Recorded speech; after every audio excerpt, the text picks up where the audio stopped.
जय श्री कृष्णा, राधे राधे। आप सभी का हार्दिक स्वागत है आपके अपने चैनल श्री कृष्ण दीवानी में। आज हम सुन रहे हैं अधिक मास महात्म्य के अध्याय 12 की पावन कथा। सर्वप्रथम भगवान का ध्यान करते हुए सभी बोलिए ओम नमो भगवते वासुदेवाय नमो नमः। ओम श्री कृष्णाय नमो नमः।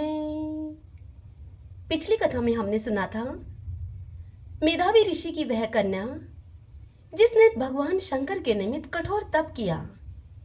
भगवान शंकर ने प्रसन्न होकर उसे दर्शन दिए। आज हम उससे आगे की कथा सुनेंगे। शंकर जी के दर्शन देने के बाद चले जाने पर वह बाला हतकांति होकर श्वास पर श्वास लेती हुई भयभीत होकर आंखों में आंसू लाकर रोने लगी। इस प्रकार दुख से बहुत सा काल उसका व्यतीत हो गया। फिर वह तपस्विनी भी बलवान काल के वश में हो गई। तब उस समय बड़े धर्मात्मा राजा द्रुपद ने एक उत्तम यज्ञ किया। उस यज्ञ के यज्ञ कुंड में से एक कन्या उत्पन्न हुई। वही मेधावी ऋषि की कन्या दूसरे जन्म में राजा द्रुपद की पुत्री द्रौपदी के नाम से संसार में विख्यात हुई। तब यह राजा द्रुपद के स्वयंवर में मछली के बीनने पर अर्जुन को मिली। आगे नारायण भगवान नारद को इस कथा को सुनाते हुए कहते हैं कि हे नारद, पुरुषोत्तम का अनादर करने से दुष्ट दुशासन ने इसके बालों को पकड़कर खींचा, परंतु उस समय वह बारंबार मेरे नामों को याद करने लगी। आगे श्री कृष्ण कहने लगे कि यदि द्रौपदी को मैं भूल ही गया था तो अभी मेरे को स्मरण आई और हे राजन, मैं तत्काल ही गरुड़ पर चढ़कर वहां आया और अनेक प्रकार से खींचे हुए चीर को मैंने इतना बढ़ाया कि दुशासन उसको खींचता हुआ अचेत होकर धरती पर गिर गया। सदैव मेरे से स्नेह करने वाली और पतिव्रता को पुरुषोत्तम मास के अनादर से मैंने भी उसको त्याग दिया। पुरुषोत्तम मास का तिरस्कार करने वाले को मैं भी गिरा देता हूँ।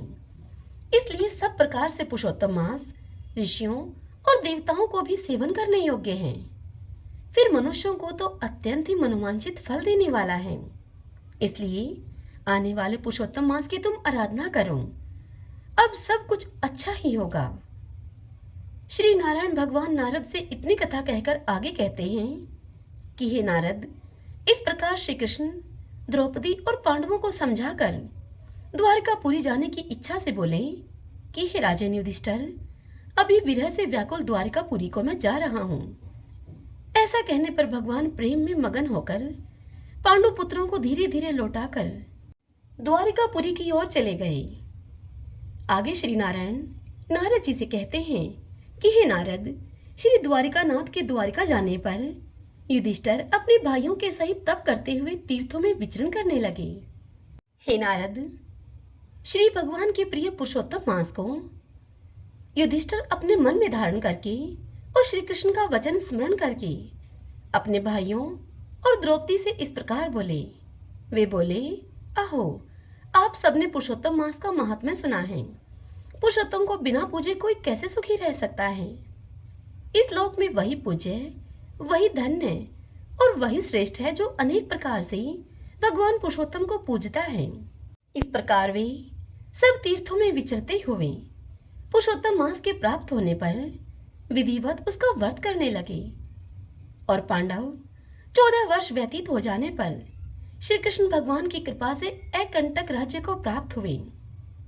हे नारद, इसी प्रकार सूर्यवंशी राजा दर्धनवा भी पुरुषोत्तम मास के सेवन से पुत्र और पुत्रों तथा अनेक प्रकार के सुखों को भोगकर योगियों को भी अति दुर्लभ भगवान के लोक को गए। हरि ओम तत्सत। श्रीमन्नारायण नारायण हरि हरि, भजमन नारायण नारायण हरि हरि। आइए भगतजनों, अब हम सब पुरुषोत्तम क्षेत्र के महात्म्य की कथा को सुनते हैं। पिछले अध्याय की कथा में हमने सुना था कि जब नारद जी ने पुरुषोत्तम भगवान के उस स्थान को महाराज इंद्रधुमन को दिखाया, तब महाराज इंद्रधुमन ने उस स्थान को साष्टांग प्रणाम किया और भगवान की स्तुति करने लगे। जब वह स्तुति करने लगे तब उनकी स्तुति को सुनकर भगवान पुरुषोत्तम बड़े ही प्रसन्न हुए। तब वहां एक आकाशवाणी हुई। आकाशवाणी ने कहा कि हे राजन, चिंता न करो, मैं तुम्हें प्रत्यक्ष दर्शन दूंगा। देव ऋषि नारद ने ब्रह्मा जी का जो वचन तुमसे कहा है उसके अनुसार तुम कार्य करो। उस दिव्य वाणी को सुनकर राजा ने नारद जी से कहा कि हे मुनि, आपने ब्रह्मा जी की आज्ञा से जो कुछ भी कहा था, इस आकाशवाणी ने भी उसी का अनुमोदन किया है। ब्रह्मा जी साक्षात जगन्नाथ हैं, इन दोनों में कुछ भी भेद नहीं है। आप ब्रह्मा जी के पुत्र हैं, आपका वचन भगवान का ही वचन है, इसलिए अब मुझे उसका प्रयत्न पूर्वक पालन करना चाहिए। अब आज इससे आगे की कथा सुन रहे हैं। तब नारद जी ने कहा कि हे राजा इंद्रद्युमन, चलो अब हम लोग भगवान नीलकंठ के समीप चलें। वहीं सब राक्षसों का संहार तथा समस्त विघ्नों का निवारण करने वाले भगवान नरसिंह की पश्चिमा अभिमुख स्थापना करूंगा। इससे अंतर्ध्यान को प्राप्त हुए भगवान विष्णु नरसिंह जी के रूप में वहां प्रकट होंगे और उनके समीप किया हुआ यज्ञ अतिशय फल देने वाला होगा। तुम आगे चलो और शीघ्र ही वहां एक मंदिर बनवाओ। मेरे स्मरण करने से विश्वकर्मा का पुत्र आकर शीघ्र ही पश्चिमाभिमुख मंदिर का निर्माण करेगा। भगवान नीलकंठ के दक्षिण 100 धनुष की दूरी पर जो बहुत बड़ा चंदन का वृक्ष है, उसके पश्चिम का स्थान क्षेत्र होगा। हे राजन, तुम अभी जाओ, मैं 5 दिनों तक यहीं पर ठहरूंगा और इन ज्योतिष स्वरूप अनंत शक्ति संपन्न दिव्य नरसिंह भगवान की आराधना करके एक अर्चा विग्रह में इनकी प्रतिष्ठा करूंगा। वे उसमें प्राण, इंद्रिय और मन के साथ विराजेंगे। नारद जी की इस बात को सुनकर राजा इंद्रद्युमन चंदन वृक्ष के समीप गए। वहां उन्होंने विश्वकर्मा के पुत्र सुघटक को उपस्थित देखा। सुघटक राजा को देखकर हाथ जोड़कर राजा से बोले, हे देव, मैं शिल्प शास्त्र का ज्ञाता हूँ और इस समय आपके परम सुंदर नरसिंह भगवान के भवन का निर्माण करूंगा। यह सुनकर राजा उससे बोले कि तुम कोई साधारण शिल्पी नहीं हो, विश्वकर्मा जी के पुत्र हो। यह नारद जी ने मुझे पहले ही बता दिया है। अतः प्राकार और तोरण के साथ नरसिंह जी का सुंदर मंदिर तुम शीघ्र ही तैयार करो। उसका मुख्य द्वार पश्चिम की ओर होगा। और उससे इस प्रकार कहकर देव शिल्पी का विधिवत पूजन सत्कार करके राजा ने उन्हें मंदिर निर्माण के कार्य में नियुक्त किया और शिला संग्रह करने वाले सेवकों को बहुत सा धन देकर उस कार्य में राजा ने लगा दिया। वह सुंदर मंदिर यद्यपि बहुत दिनों में बनने वाला था, फिर भी देव शिल्पी की महिमा से चौथे दिन ही बनकर वह तैयार हो गया। तदंतर 5वें दिन सवेरे नित्य कर्म के पश्चात प्रतिष्ठा विधि की सारी सामग्री एकत्रित करके जब राजा नारद जी के आने की प्रतीक्षा कर रहे थे, तभी वहां पर शंख, मृदंग, ढोल, गीत, मंगलवाद तथा हाथियों के घंटों के शब्द सहसा सुनाई पड़े। साथ ही उच्च स्वर से जय जयकार का शब्द आकाश मंडल में गूंज उठा और इतने में ही विश्वकर्मा जी की बनाई हुई सुंदर नरसिंह मूर्ति को लेकर नारद जी वहां आ गए। उस मूर्ति में प्राण प्रतिष्ठा हो चुकी थी। उसने दिव्य माला और वस्त्र धारण किए हुए थे। उस पर दिव्य चंदन का अनुलेप किया गया था। वह सब ओर से तेजपुंज से व्याप्त थी और सबको हर्ष प्रदान करती थी। उस मूर्ति को देखकर राजा और उनके अनुयायी बहुत ही प्रसन्न हुए। सभी ने देवऋषि नारद जी की प्रशंसा की। फिर निकट से देखकर उसमें नरसिंह जी की आकृति पहचानी और यह निश्चय किया कि यह आदि मूर्ति भगवान नरसिंह जी की प्रतिमा है। तब प्रसन्नचित हुए राजा इंद्रद्युमन ने भगवान नरसिंह जी की परिक्रमा की और धरती पर अपना मस्तक रखकर उनको साष्टांग प्रणाम किया। तत्पश्चात राजा के अनुरोध से नारद मुनि ने भूमि देवी और लक्ष्मी देवी के साथ देवादिदेव भगवान नरसिंह की प्रतिमा को रत्नमयी वेदी पर शुभ मुहूर्त में स्थापित किया। उसके बाद वैष्णव, ब्राह्मण, अन्यान्य नरेशगण तथा बुद्धिमान नारद जी के साथ राजा इंद्रद्युमन ने उपनिषदों और धर्मशास्त्रीय स्तोत्रों के द्वारा प्रसन्नता पूर्वक भगवान का सत्वन किया। सत्वन करते हुए वे बोले, हे भगवान, आप एक, अनेक, स्थूल, सूक्ष्म तथा अत्यंत लघु शरीर धारण करते हैं। आप आकाश से परे होकर भी आकाश रूप हैं। आपका रूप सदा एक रस रहता है, अथवा आप अद्वितीय स्वरूप हैं। आपका आकार आकाश के समान सर्वव्यापी है। आप आकाश में स्थित हैं। आकाश पर आप आरूढ़ हैं। व्योम के शिव तथा मेरे पदम योनि ब्रह्मा आपके ही स्वरूप हैं। दिव्य नरसिंह रूप में प्रकट हुए हे परमात्मन, आपका तेज कई करोड़ सूर्यों के समान है। हे प्रभु, आप दुख रूपी समुद्र से मेरा उद्धार कीजिए। आप नित्य समीप हैं, दूर से दूर स्थित हैं, न दूर हैं न समीप हैं, तथा बाध्य और बोध आपके ही स्वरूप हैं। हे प्रभु, आप गे के भी गे हैं, ज्ञान गम्य होते हुए भी अगम्य हैं। आप माया से अतीत हैं, आप तक किसी भी प्रमाण की पहुंच नहीं है, तो भी लोग अनुमान से आपके विषय में विचार करते हैं।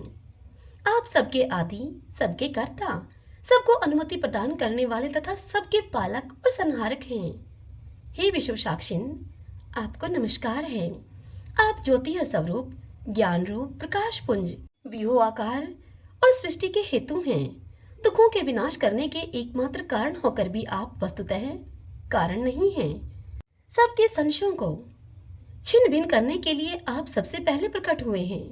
हे स्वामिन, आप मुझे अपने चरणारविंदों की श्रेष्ठ भक्ति प्रदान कीजिए, जो चारों पुरुषार्थों की मूल कारण मानी गई है। भक्तों के अभीष्ट मनोरथ की पूर्ति करने वाले आप भगवान नरसिंह की मैं शरण लेता हूँ। अपने चरणों का आश्रय लेने वाले लोगों की पाप राशि का विनाश करने वाले दयासागर श्री नरसिंह जी को मैं प्रणाम करता हूँ। तीनों लोक जिनके उदर में स्थित हैं, उन नरसिंह देव को मैं नमस्कार करता हूँ। दीनों पर दया करने वाले हे विष्णु, आपको नमस्कार है, आपको नमस्कार है, नमस्कार है। आप मुझ अनाथ की रक्षा कीजिए, मैं अपने इस चर्म चक्षु से आपके दिव्य स्वरूप का दर्शन कर सकूं, ऐसी मुझ पर आप कृपा कीजिए। आपकी कृपा से मेरे सहस्त्र अश्वमेध यज्ञ निर्विघ्न पूर्ण हो, मेरी करोड़ों पाप राशियां नष्ट हो जाएं। हे भगवान, जो मनुष्य आपकी शरण लेते हैं वे मोक्ष के भागी होते हैं। इस प्रकार से दिव्य नरसिंह जी की स्तुति करके राजा इंद्रदुमन के मन में बड़ी प्रसन्नता हुई। उन्होंने बारंबार धरती पर लेटकर भगवान को दंडवत प्रणाम किया।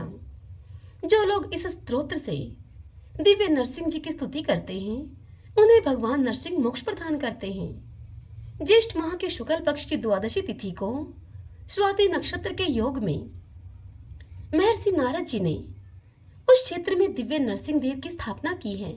जो लोग वहां उनका दर्शन करते हैं वे सहस्त्र अश्वमेध यज्ञ से अधिक फल प्राप्त करते हैं। जो पंचामृत, दूध, नारियल के रस अथवा सुगंधित जल से भगवान नरसिंह को नहलाते हैं, खीर आदि उपचार समर्पित करके उनकी पूजा करते हैं, जपा कुसुम की माला, चंदन, धूप, दीप और तांबूल चढ़ाकर स्तुति और पाठ करके जय जयकार, परिक्रमा, प्रणाम तथा दान से नरसिंह जी को संतुष्ट करते हैं, वे मनुष्य ब्रह्मलोक को प्राप्त होते हैं। वैशाख की चतुर्दशी को शनिवार के दिन स्वाति नक्षत्र में प्रदोष के समय भगवान नरसिंह का आदि अवतार हुआ है। उस तिथि को विधि पूर्वक नरसिंह जी की पूजा करके मनुष्य अपने करोड़ों जन्मों की संचित पाप राशि को तत्काल भस्म कर देता है। जो भगवान नरसिंह का दर्शन, स्पर्श, नमस्कार, भक्ति पूर्वक दंडवत तथा उनकी स्तुति करता है, वह सब पापों से मुक्त हो जाता है। हरि ओम तत्सत। श्रीमन्नारायण नारायण हरि हरि, भजमन नारायण नारायण हरि हरि। श्री कृष्ण गोविंद हरे मुरारी, हे नाथ नारायण वासुदेव। श्री कृष्ण गोविंद हरे मुरारी, हे नाथ नारायण वासुदेव। श्री कृष्ण गोविंद हरे मुरारी, हे नाथ नारायण वासुदेव। ओम नमो भगवते वासुदेवाय नमो नमः। ओम श्री कृष्णाय नमो नमः। आशा करती हूँ आज की यह कथा आपको पसंद आई होगी। हरे कृष्णा।